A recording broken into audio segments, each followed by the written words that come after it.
So basically, when we discuss Anapanasati Sutta, Buddha mentioned there that Anapanasati as a one technique, as a one method, contributes to develop Kayanupassana, and it also contributes to develop Vedananupassana.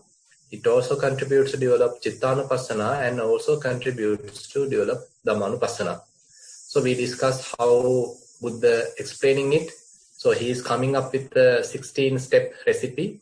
The first 4 steps contributing towards the Kayanupassana, and then next 4 steps contributing towards Vedananupassana, and third 4 steps towards the Chittanupassana, and last 4 steps contributing towards Dhammanupassana. And then this whole process does not stop there. Rather, it contributes towards the enlightenment factors. So there are 7 enlightenment factors, Bojjhanga. So the term Bojjhanga literally means Bodhi Anga. They are sort of facilitating the enlightenment, facilitating the understanding, facilitating the awakening. So we don't need to think this enlightenment as a very big, very huge kind of an activity where, like the Buddha achieved during the Vesak Poya day and all these things. What we need to understand here is then and there our mind become awakened, rather than stuck in various past memories or lost in various future plans, daydreaming. We are opening ourselves to the present moment. We are very much awakening to the present moment, then and there. So this process, as we continue, becomes kind of an ongoing process. It is not intermittent. Those intermittent awakenings become kind of a continuous awakening. Now probably one can awaken, say 10 minutes, awaken for 30 minutes, awaken for 1 hour. Likewise, so we can maximize this process. So in order to facilitate this process, we can use the body, we can use various feelings, we can use the mind itself. And in Dhammanupassana section, we can use various phenomena. How these enlightenment factors going to develop? So this is something interesting, because if we know how these practices are contributing towards the initiation of enlightenment factors, and how the very practice is contributing towards the development of these enlightenment factors and the fulfillment, then we understand, okay, we are doing it for a purpose. There is a deeper logic, there's a deeper theory behind this whole process. That's why we are doing it. Then we don't need to argue, telling that no point of watching the breath or no point of watching the rising and falling. It's a waste of time. So those arguments become wasting of time, because we know the positive aspect, we know the intricacies, how all these different processes are contributing towards the enlightenment or the development of various qualities that we are aspiring to.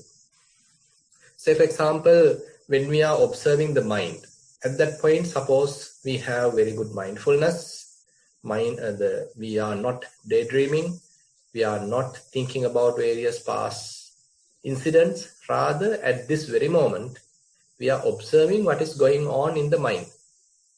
And Buddha very clearly mentions in Sandittika Sutta, there are several Sandittika Suttas. In that Sandittika Suttas, Buddha mentioned, if one knows at this very moment, the mind is going through some lobha, some kind of a greed. So this is a direct quality of the Dhamma. So we don't need to sort of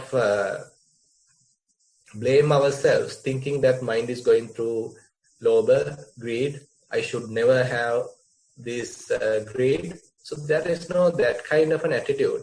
Rather, at this very moment, we can recognize what is the state of mind. At this very moment, suppose I can recognize this mind is going through some greed. So at that moment, I am awakened. Again, if I am awakened, only then I can take the necessary action, either to allow it to fade away, or if I am not awakened, if I am somewhat sort of unmindful, then unknowingly I may be contributing towards this lower grade, and it might even overpower me. So ultimately, the whole body, whole mind become a victim of this ongoing craving, ongoing greed. But rather, if we are well established in mindfulness, we are in a safe place in a way. We are at a refuge. So while being at this refuge, now we are watching the mind. So at that time, we recognize, okay, the mind is going through greed. Okay, the mind is going through some anger. Mind is trying to entangle with some sort of thinking, but not yet fully victimized. But we can understand what is the ongoing tendency in the mind. So once we can recognize that, only there is a escape, there is a remedy. So that indicates we have well established mindfulness. So this is the beginning of Sati Sambojjhanga. This is the beginning of mindfulness enlightenment factor when we are discussing Chittanupassana. So, but when we are recognizing, okay, this is greed, this is anger, this is jealousy, this is any other kind of restlessness. So when we can clearly recognize very distinctly, very correctly, each and every defilement or each and every even wholesome quality, that indicates the mind is fairly investigative. Mind didn't go wrong, so we didn't misunderstood anger from lust, but rather we could properly, correctly recognize, okay, this is anger, this is lust, okay, this is jealousy, this is restlessness, this is samadhi, this is concentration, this is vitakka, applied mind, again and again applying to a kind of an object. So likewise, we can clearly see different aspects of the mind. So this indicates the investigation factor, Dhamma Vichaya Sambojjhanga, is in operation. So more and more we clearly recognize all these various mental qualities very precisely. That means we can the Dhamma Vichaya Sambojjhanga is developing. So we are not stopping this whole process after a couple of seconds, rather we do it throughout the day. So when one is in Chittanupassana section, from the very moment he awakens, he is getting up from his bed, he is well aware, okay, what is going on. He is starting sort of watching the mind, what is really going on in the mind. Is it mindful? Is it distracted? Is it in a happy mood? Or is it in an unhappy mood? Is it lustful? Is it angry? So likewise, we have a kind of introspection, watching the mind. So this real understanding, recognition, contributing towards the Dhamma Vichaya. And this is an ongoing process. Sometimes we feel, okay, what's really going on? Am I going back? Is my meditation going down? Because various defilements are arising. So we might even discourage, because even actually when we start our meditation, we couldn't recognize so much of defilements. But as we progress in the practice, more and more details become evident. So probably we might even discourage, thinking it is never going to finish. So much of things are there, so much garbage in the mind. So at that time, we need a lot of effort, a lot of energy to continue. This is the process. So I am in the correct track. So I have to continue. So likewise, we are energizing ourselves. We are motivating ourselves. So this is where the effort, virya, sambojjhanga going to develop. Because we are not giving up, we continue the whole process, even though we can't really be satisfied with the ongoing process, because so much of thoughts are coming and going, defilements are rising and passing away. So likewise, still we are in the we are not in a happy state, but we know, okay, this is the only way to do. this is the path, I am in the correct track, so let's go, let's proceed. So likewise, we are encouraging ourselves. So we are using effort to continue. Assume this process sometimes gets successful. Mind is very quiet, very clear, no defilements, and the effort is, we don't need to have a lot of effort because the mind is in a very comfortable situation, blissful situation. At that time, that indicates the rapture, priti, going to arise. Because we don't need to struggle now. Mind is in a very quiet, peaceful, happy mood. So kind of a contentment can be arise because we have succeeded the inner journey, or we have succeeded the battle, and we can watch the whole situation while being in the back seat. So this rupture is going to arise. As a result, the body is calming down, the mind calm down, there is nothing much to do, there is no restlessness. So the tranquility, this passaddhi, sambojjhanga is arising. More and more we are continuing, passaddhi is continuing, passaddhi sambojjhanga is continuing. And mind is now very collected. It is not distracting. It is not going towards the past memories, not thinking about various future plans, but rather very comfortably living in the present moment. So concentration is there. So whenever a new phenomena arising, we are there. So we are not missing anything. Actually, I can remember Buddha praising Venerable Sariputta, telling this Venerable Sariputta is so competent. Whenever feeling is arising, he can see how a feeling is arising. Whenever a feeling is passing away, he can see a feeling is passing away. Without his knowledge, there is no feeling come and go. Without his knowledge, there is no thought come and go. So Venerable Sariputta is so capable. So he is very meticulously observing the whole process. This is a kind of an ongoing process. It is not effortful observation, rather effortless of observation. So this is how the concentration is readily available, and it does not mean that we need any significant phenomena to observe. Even the mind is empty. Even the mind is very spacious. There is nothing to watch.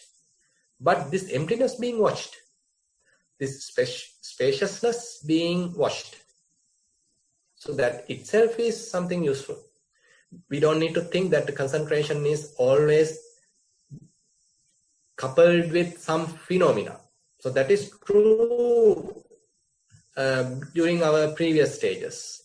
Say when you are observing a breath, so that is the phenomenon, and we are observing the breath. When we are observing feeling, painful feeling, happy feeling, neutral feeling, that is the phenomena. So we are observing that. Concentration is also available.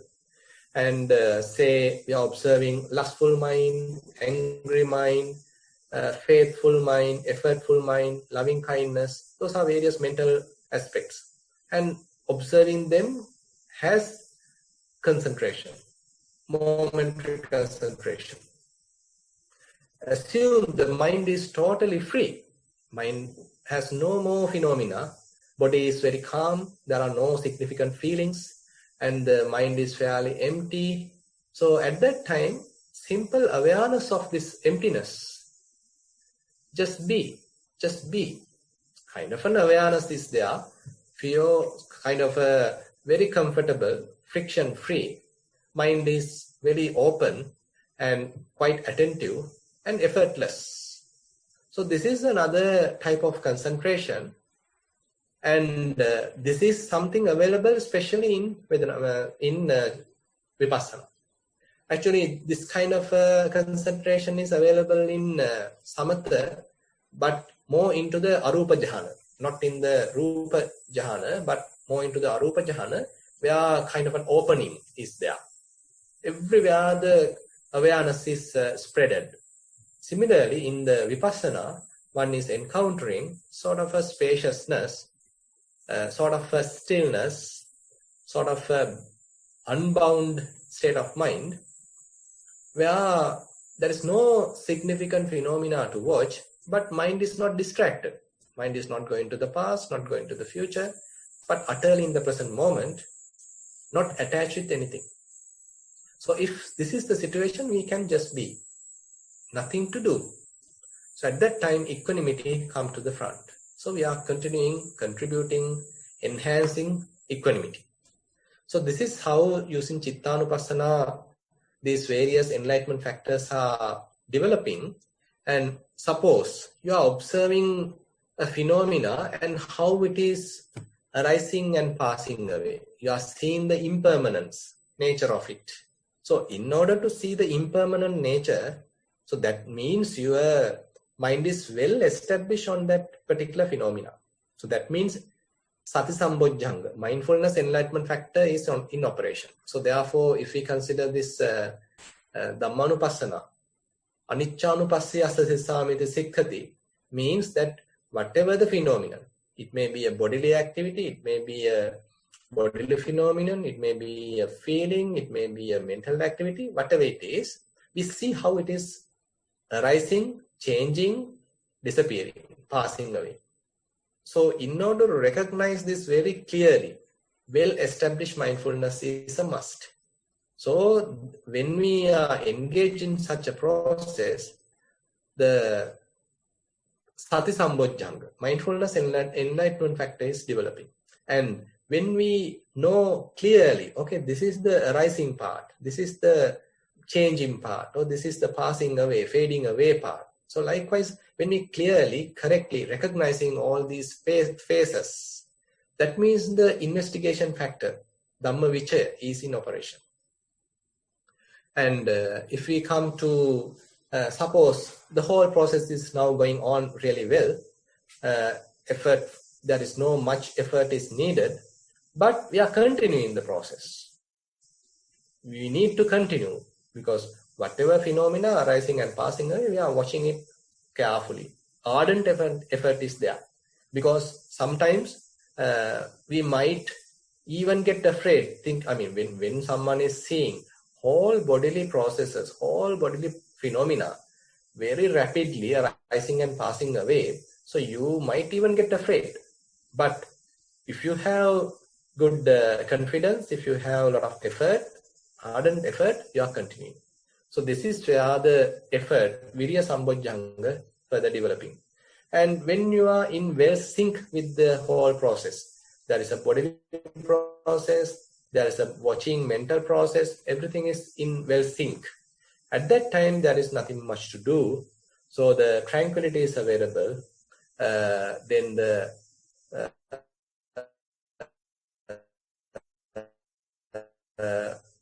concentration, momentary concentration is available. And since everything is happening properly, it's also available.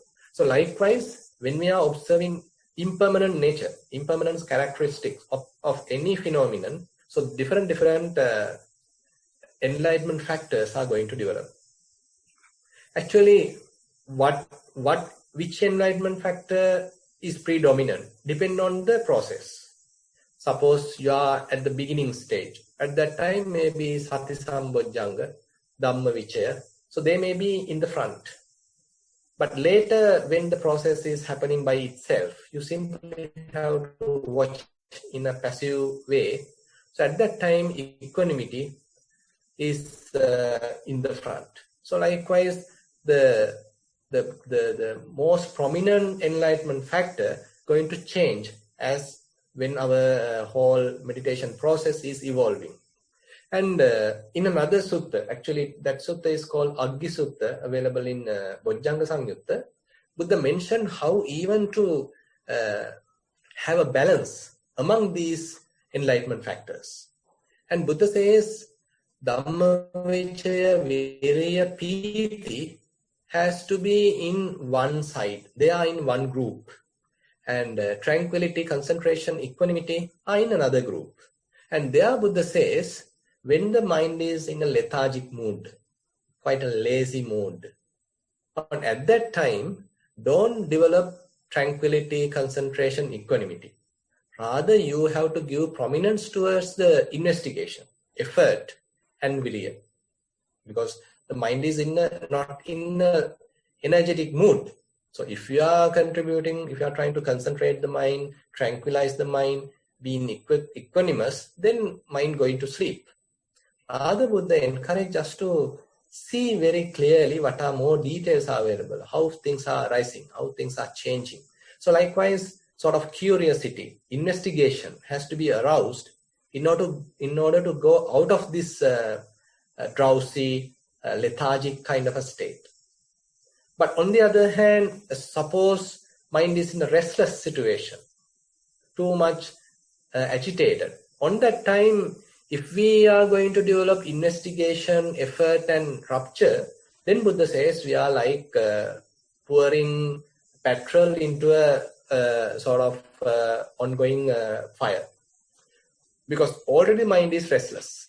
So at that time, Buddha encouraged us to develop tranquility, concentration and equanimity, because then only the mind becomes calmed down. So depending on the situation, depending on the state of mind, therefore we have to balance these enlightenment factors. So how are we going to balance these enlightenment factors? So that depends on we do some kind of a introspection. When the mind is going through any sort of a situation, we look back. We step out of the mind. Mindfulness is there. We are well established on mindfulness, and while being mindful, we watch the mind. What is really going on? Is the mind restless? Is the mind quite happy? Is it calm? Is it tranquil? Or is it agitated? So likewise, we can recognize. So this kind of an introspection helps us to do the proper adjustments. And again, suppose one is observing all phenomena with an attitude of dispassion. He's not going to engage with any of these arising phenomena, but he steps back and allow them to happen by themselves. So he is sort of in a dispassion mode. So in order to do that, so he still have to have good mindfulness, because all these various phenomena may be very tempting, especially when various defilements are arising in the mind. So if we have very good mindfulness only, we can step back. We are well established in mindfulness, so we have our own refuge. So while being there, we can maintain a sort of disengage kind of an observation. We are not going to grab any of the ongoing things. Rather, we can step back and watch. So that dispassion is available. So on such an attitude, mostly equanimity is developing. Upekha sambojjhanga is developing. And we have the kind of awareness, kind of a concentration to clearly see what is really going on. The clarity of mind is available. And the mind is calm, even though the surface of the mind is a little turbulent, but still we have the calmness in the mind.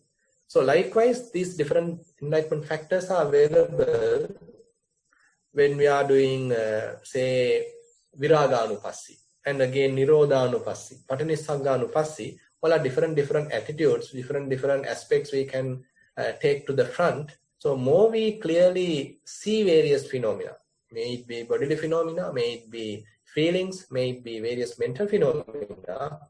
So mindfulness becomes the front. It becomes kind of an essential component.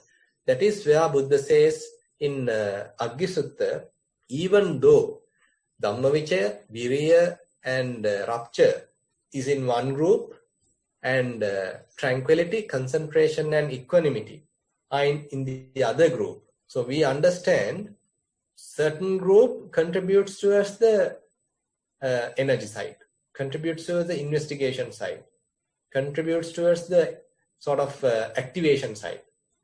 The other group, on the other hand, contributes towards calmness, calming down, tranquilizing. So they are little sort of opposed to each other, opposite to each other. But on the other hand, mindfulness, Buddha says, everywhere it is necessary. So there is no place that we have to be lack of mindfulness. Rather, Buddha says, satikvaham bhikkhave sabbattikam vadami. So this statement comes in Aggi Sutta. Buddha mentioned very clearly, mindfulness bhikkhus has to be available everywhere. Because mindfulness is the one showing the clear picture. The big picture is shown by mindfulness. So what is the state of mind, and which group has to be developed and which group has to be calmed down, not to develop. So next time I hope to discuss how further we can develop various enlightenment factors in order to contribute towards the understanding, wisdom, and again the freedom of mind. Vijja and Vimutti, that is actually the last part of this Anapanasati Sutta. And while keeping that part for the next week, I like to open the session for questions. Avasai Bante, there are 8 questions today. So I'll go to question 1 of 8. So the first 3 questions are from last week because we sort of ran out of time and had some internet issues. Question number 1. This is day-to-day activities. If in our normal life we recognize any thoughts as anger, jealous, eager, etc., and can control them, will it fall under Chittanupassana? Can we develop such situations up to Upekkha or equanimity? That's the end of the question. Actually, simple controlling is one aspect. Actually, there are different strategies Buddha mentioned how to develop Chittanupassana. Say, for example, when you are being aware of greed, when you are being aware of lust, when you are being aware of delusion, any kind of entanglement of the mind, or when you are aware now there is faith available, there is concentration available, mindfulness is available. So likewise, this is kind of a very understanding at that very moment what is the state of mind.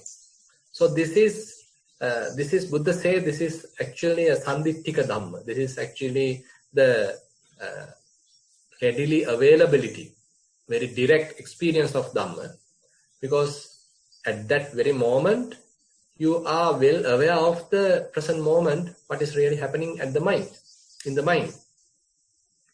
So this has to be enhanced. So this has to be maximized. And that is where the Chittanupassana further develops towards the Dhammanupassana, where when, say, lust is not present, you are aware lust is not present. When lust is present, you are aware, okay, lust is present. And so suppose there is no lust at the moment, but now lust is slowly growing. There are some thoughts coming, there are some images coming in. So likewise, now you can clearly recognize, okay, now there's a possibility, there's a tendency, now the lust is arising. Anuppannassa kamachandassa uppado hoti tancha pajana. That is how Buddha explains in the Dhammanupassana section, where there was no lust at that moment, but now, in the previous moment there was no lust, but at this moment now there is a little ripening of lust. There's a little growing of lust, and then you are in a safe place. You are not sort of carried away by the lust, but rather it may be fading away. So uppannassa kamachandassa pahino hoti tancha pajanati. So Buddha says, now when the lust is gone, it disappeared, that also is known. And pahinassa kamachandassa ayating anuppado hoti tancha pajanati. When lust has gone, and now there's a peace of mind. There is no lust available in the mind. There is a lust-free mind at the moment. So that is also observed. So likewise, this process has to be further developed. So just very recognition of various defilements is not enough. Actually, more and more mindfulness is developed, so that even very recognition causes those defilements to fade away very quickly, because mindfulness is very strong and your wisdom is also very strong. So as a result, we are not supporting any of the defilements. Rather, we are well aware whenever they are arising at their very early stages, at their inception. And since the mindfulness is clearly seeing everything, Sampajanya is also there, clear comprehension is also there. So when we are aware of any of these defilements, they simply go away. because they can't sustain by themselves unless we support them. So since we are not supporting and we are recognizing them at their very early stages, so they go away because of the high mindfulness, very good mindfulness.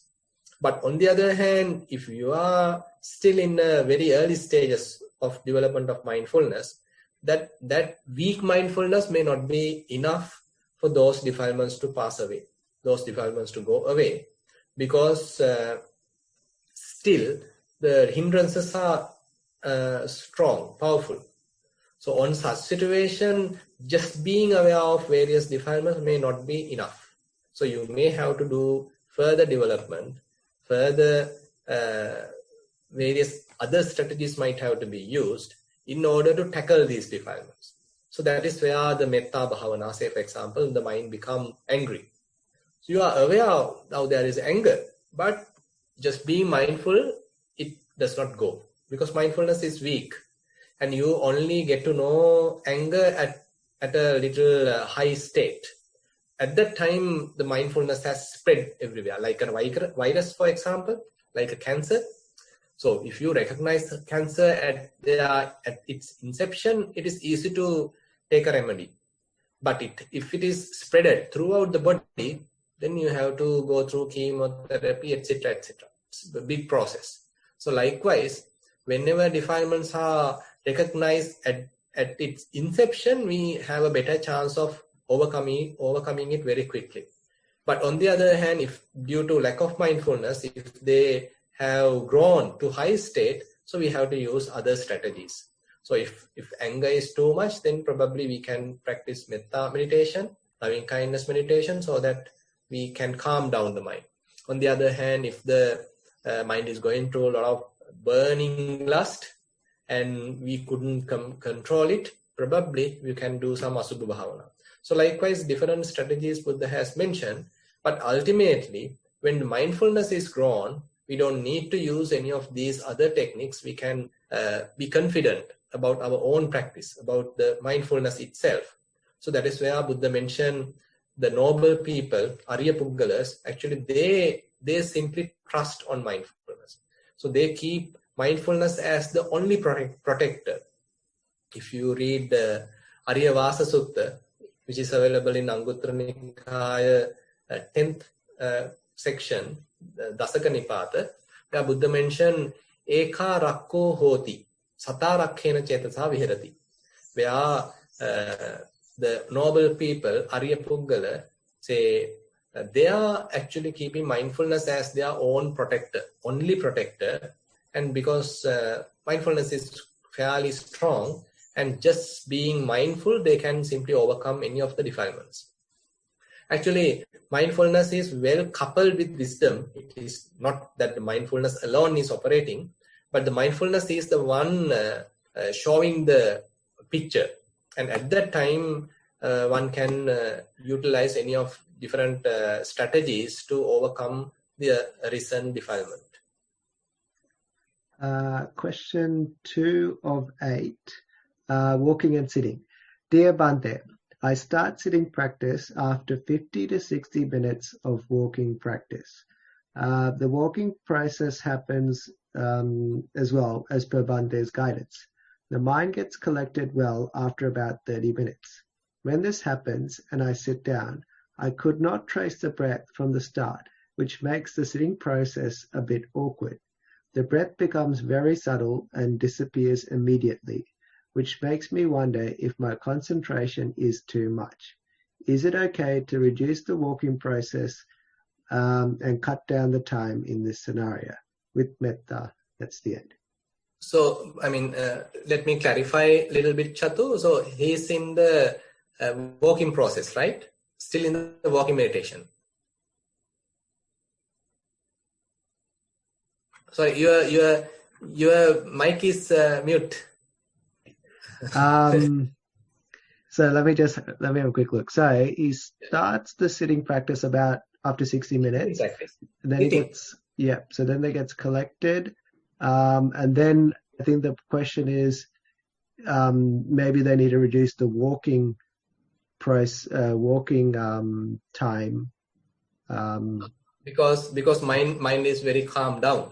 Is it? Yeah, I think that's the question. Yeah, No, it's actually, maybe too no. calm or something. I'm not sure. Yeah. So, I mean, when we do fair amount of walking, so the breath can be calm because we are developing mindfulness. So we are developing some tranquility, so less distraction. So as a result, the breath can be quite calm. And once we sit, so the available breath is very subtle. So, I mean, for some, it may be difficult to catch the breath because it is already subtle. But on the other hand, if one has properly utilizing this developed mindfulness, so nothing to worry. Simply you can keep your attention at the breath, at the nostril. Some gross breath is not available, but slowly, as your mindfulness refines. So then again, this refined breath, subtle breath, going to be available. So rather than trying to reduce the walking period and then start sitting with the gross breath, I suggest you to continue as the way going on.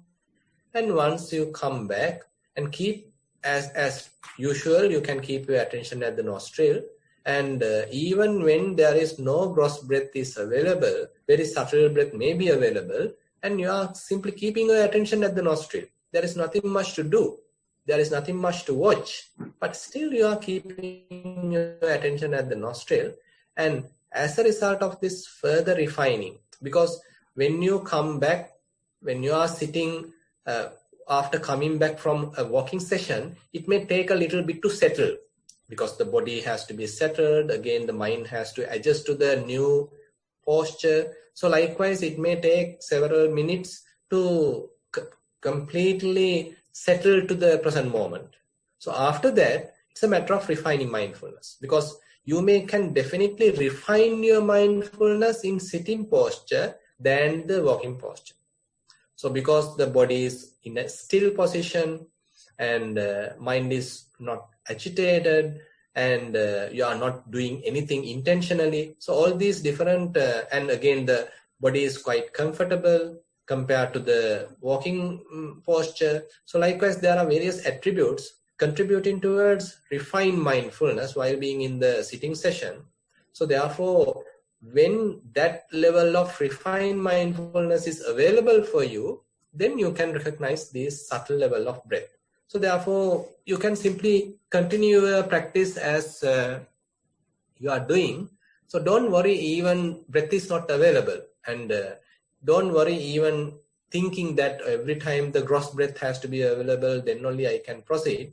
Rather, just by keeping your attention at the nostril and without being sort of agitated, without enjoying any kind of a doubt, just keep your attention at the nostril.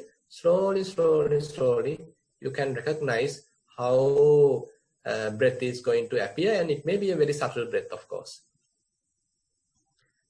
Question number 3 of 8. Sitting mindfulness. Vandami Bante. I'd like to share my recent sitting experience. I first started with looking at breathing. Breathing can be seen from the start to the end properly, including the gap.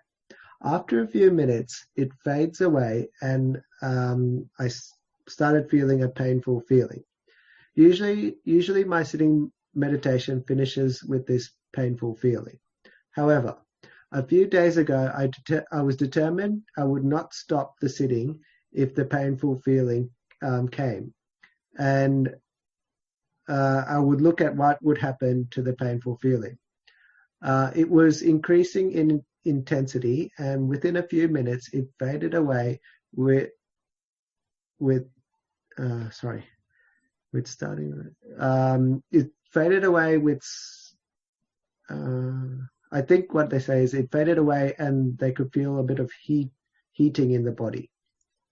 I looked at the mind; it was relaxed. Suddenly, I started with a deep breath, and heart rate was also going with the same speed. I looked at it, but this time the surrounding environment made me scared. This time, Last statement. So suddenly I started a deep breath with the heart rate, which was also going at the same speed. I looked at it, but this time the surrounding environment made me scared. Scared. Scared, yeah. So I think they're a little Mhm. bit frightened.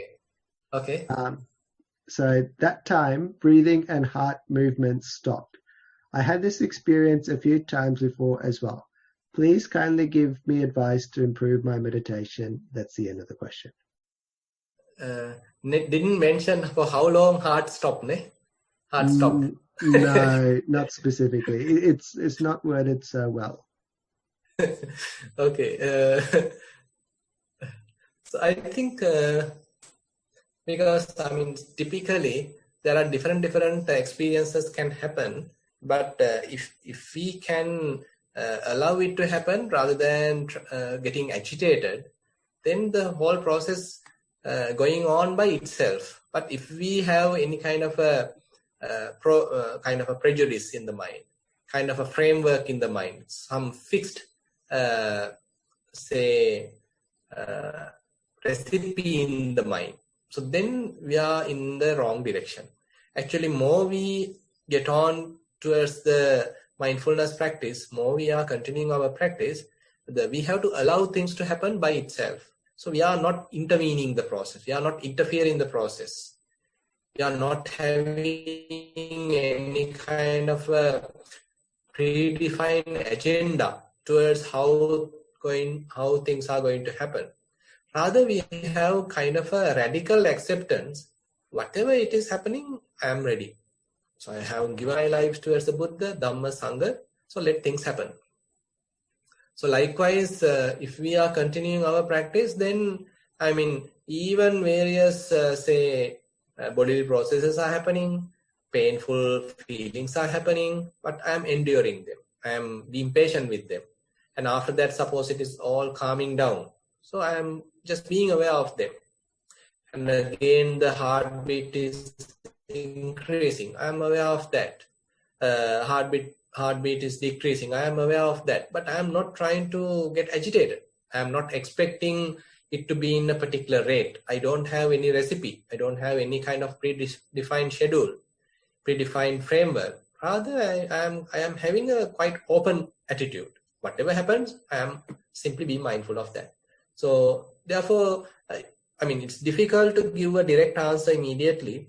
Rather, next time also you go prepared and there's a possibility of this thing to happen and you are aware of that when it is happening, and just having some effort and the courage, you continue your practice.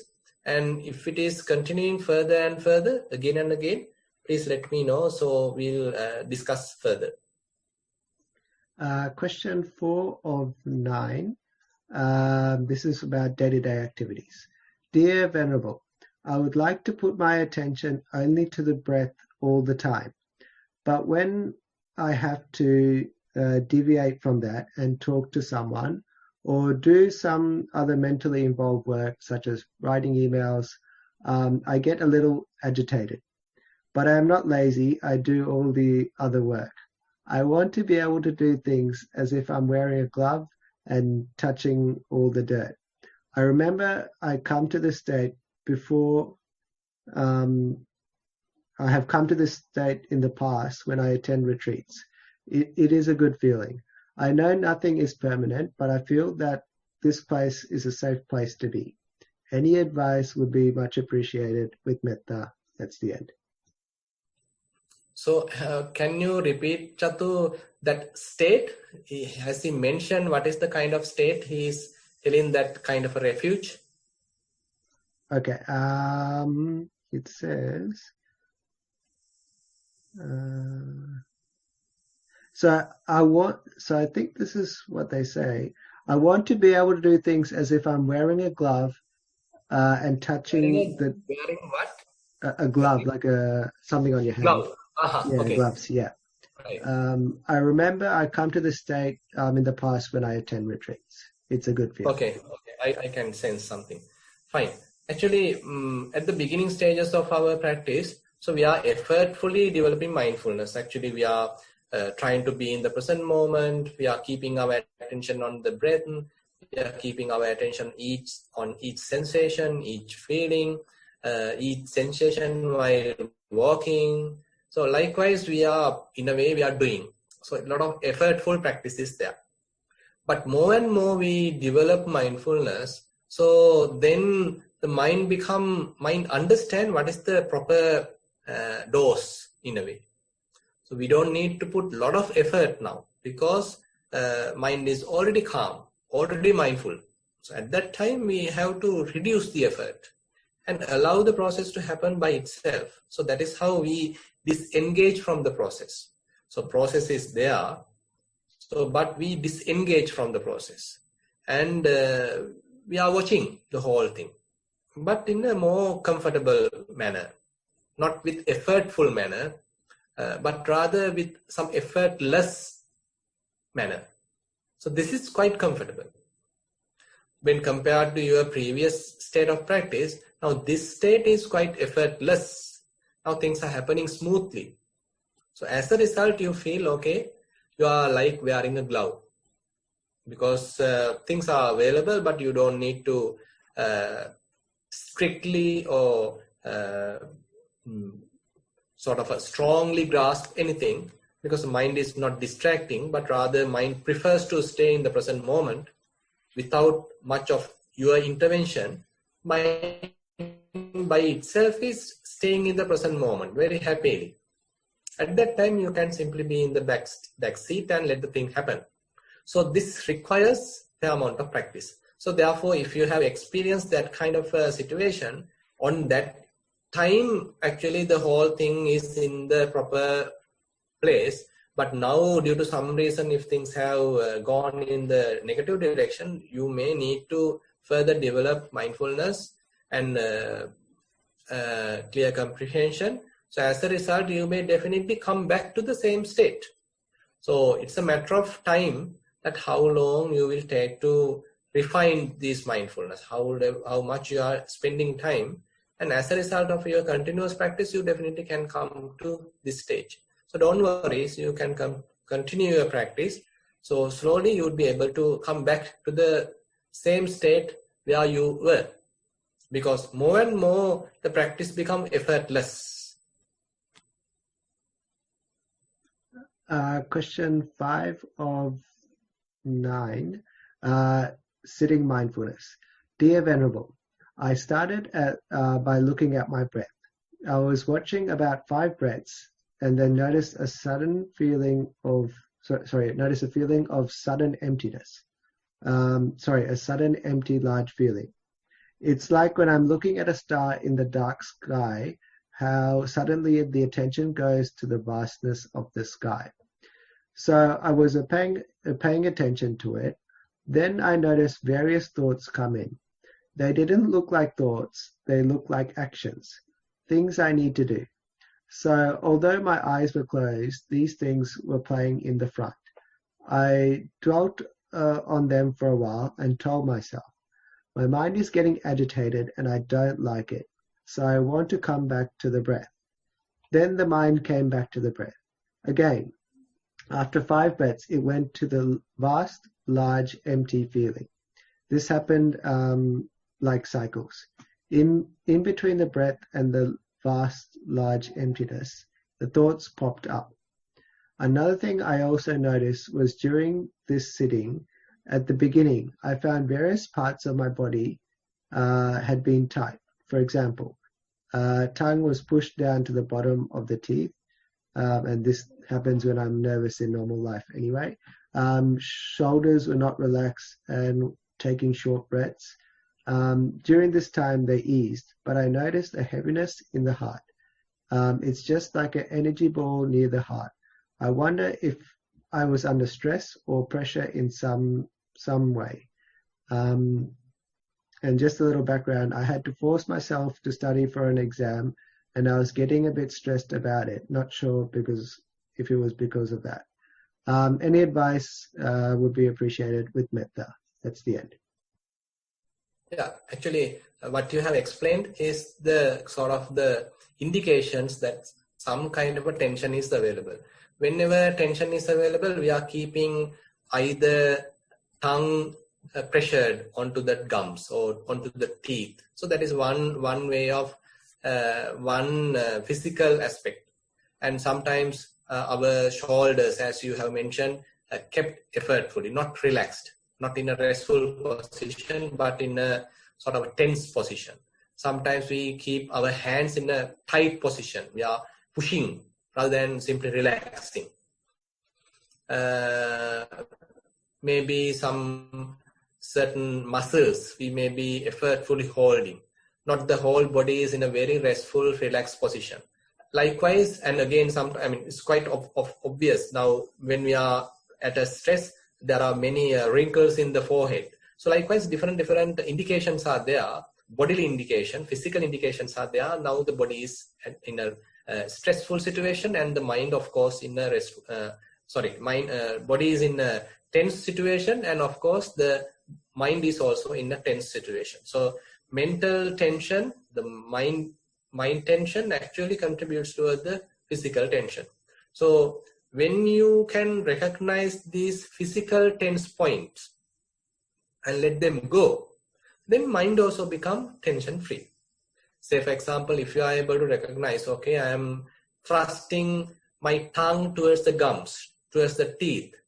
Now if you recognize that, so why am I doing it? It creates some kind of a suffering. It creates some kind of a tension. So you can simply relax the tongue. You can keep tongue at a very restful position, maybe in the middle, not touching any of the places, just in the middle. Then that tension calms down. Suppose you are keeping your hand thrusting towards something with a lot of effort.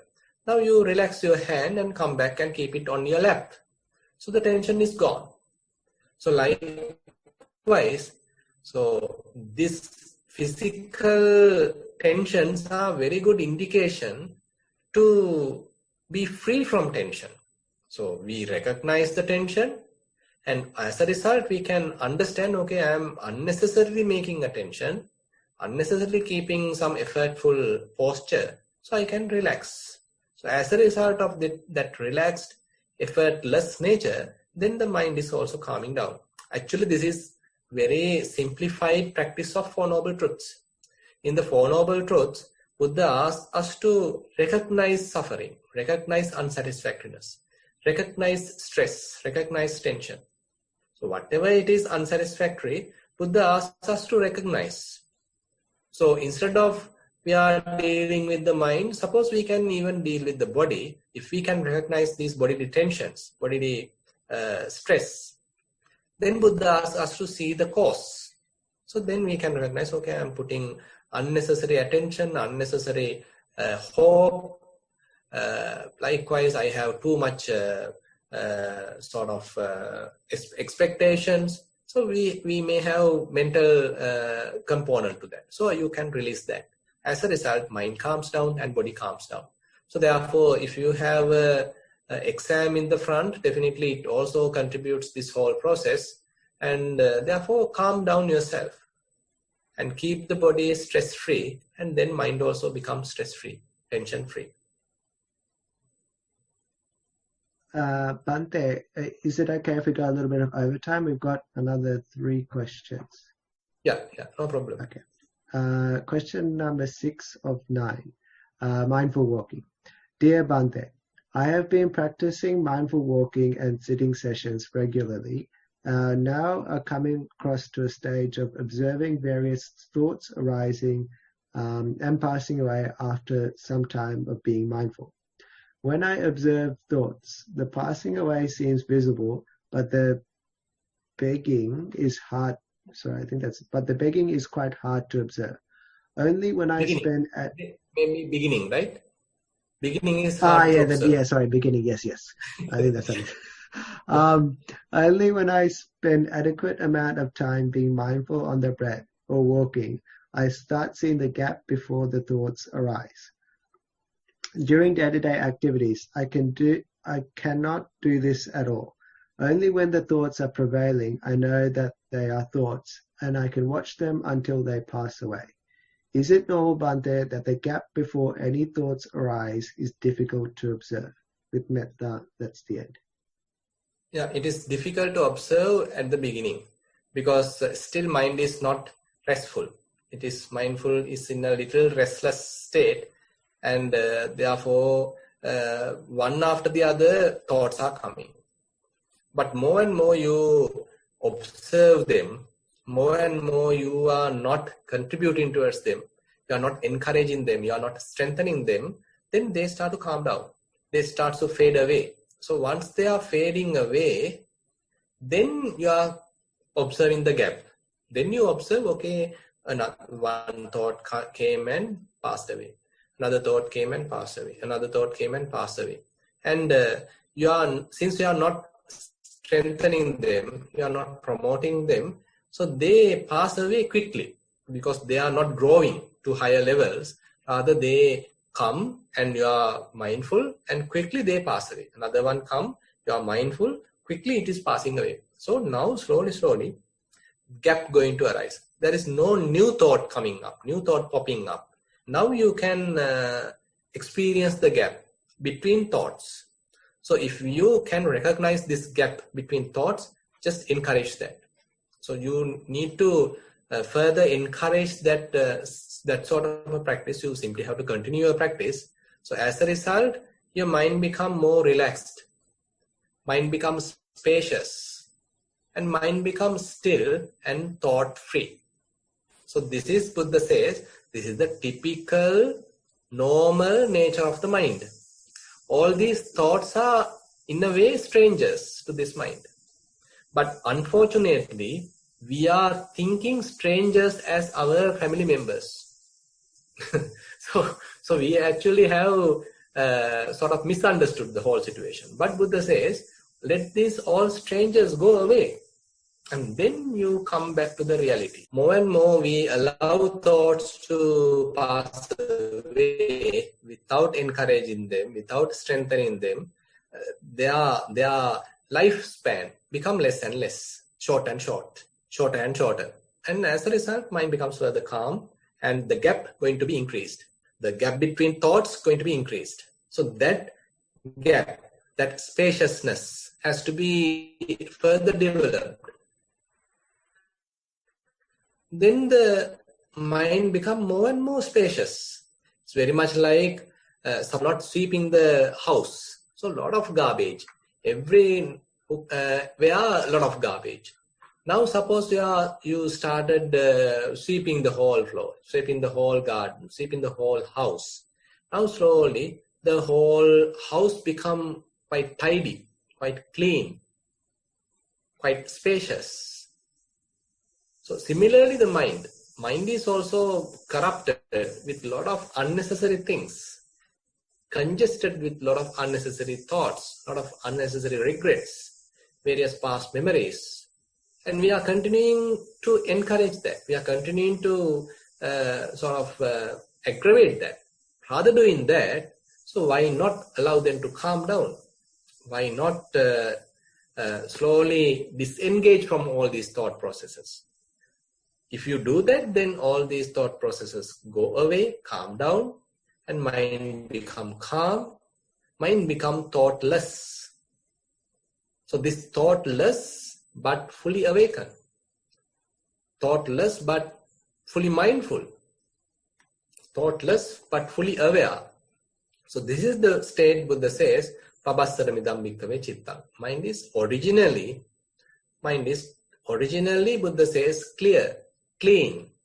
And now we are able to touch that clean mind, sort of spacious mind,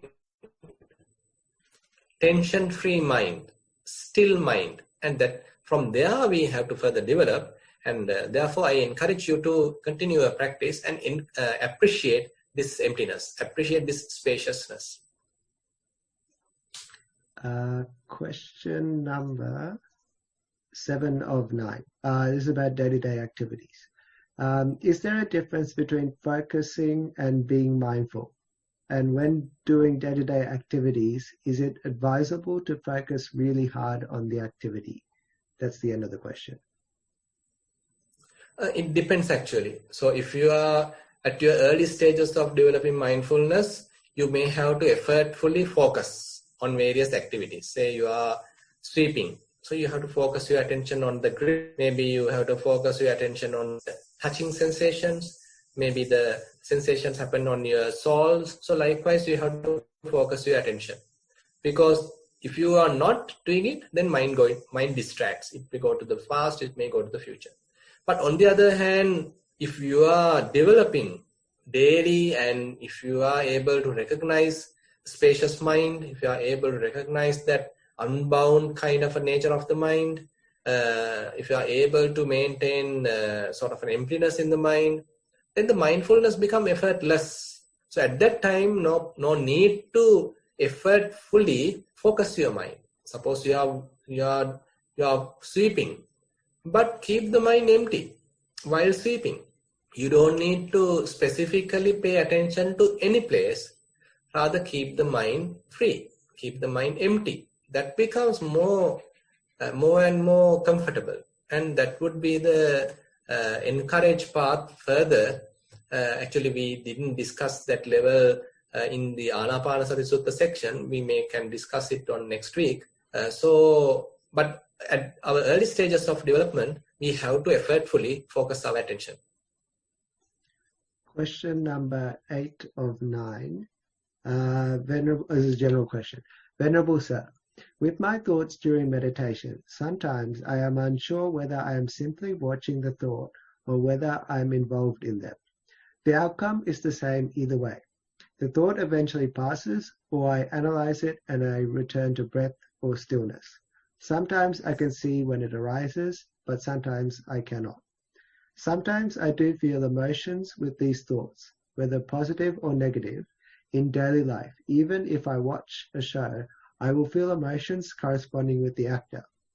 So I find myself a bit confused, sometimes whether I'm involved in the thought or not, or whether I'm going in and out of involvement with the thought. Can you please comment on this? How can I further explore what is happening? I would appreciate if you have any suggestions. Thank you very much. That's the end of the question. Yeah, actually, if we are involved in the thought process, then it may last for a long time. Actually, as I said before, we are the one strengthening this mental process. Whatever the thought process, we are the ones strengthening. If we are not strengthening, they themselves doesn't have much energy. It may vanish, it may fade away very quickly. So therefore, you can verify. So if any kind of a thought process is appearing, if it lasts for a long time, that means you have contributed. You have fertilized it. You have strengthened that. You have motivated that. On the other hand, if there is any thought process quickly fades away, that means you didn't encourage it. You didn't contribute towards that. You didn't participate in the process. You simply allow the process to happen by itself, but you kept some disengaged attitude. You are able to sit back and watch. So therefore, you can actually check, you can actually verify, are you contributing, are you get entangled towards any kind of a mental process or not? Actually, more and more you recognize that you are contributing, or you are preparing this, you are fabricating. So why am I doing it? So that's another question you can ask. I mean, suppose there's a little thought coming, there's a little mental image also attached to it. Why are you complicating it? Why are you preparing it? Why are you further fabricating it? Why are you adding many other components towards that? Let it be. You don't need to put your hand.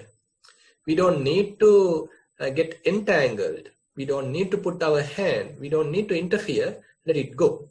So the whole practice becomes sort of a letting go process, because we understand the futility of this interference. We understand the sort of repercussions, consequences of this interference. Rather, we keep some distance. We keep kind of a disengaged attitudes towards the ongoing mental process. So as a result, mind becomes calm and calm. So that's why Buddha says, Ditte dittamattam bhavisati, Sute sutamattam bhavisati, Mute mutamattam bhavisati, Vinyate vinyatamattam bhavisati. When you see, just see. Don't make a story. When you hear, just hear. Don't make a story. When you sense, just sense. Don't make a story. When you know that there is a thought going on, just be aware. Don't make a story. So this is a kind of a, in a way, I mean, we can't say this is very early stage of your practice, but this is the direction we have to move forward. So I encourage you to continue. Question number 9. This is the last one. Mindful walking. Is it meaningful to try to be mindful about the steps while walking fast? I am new to this program. That's the end of the question. Definitely. I mean, you can do intermittently. Suppose while walking slowly, you can be mindful. While walking in a fast pace, you can be mindful. But the best is to understand what is the most comfortable speed. There is no any kind of a predefined speed for the practice, but rather you have to recognize, okay, what is the most comfortable speed. If you walk too fast, then you can't continue for a long time because you feel tired. But on the other hand, if you do too slow, then mind becomes sluggish, drowsy, lazy. So therefore, you need some kind of a movement, some kind of a speed, but it has to be not too much, and it should not be too less. Therefore, find your own proper balance kind of a speed, and any speed is valid for you. Any speed is possible, and you can be mindful while running. You can be mindful while walking. You can be mindful while sitting. You can be mindful while standing. So mindfulness is possible in all postures. So that's the last question.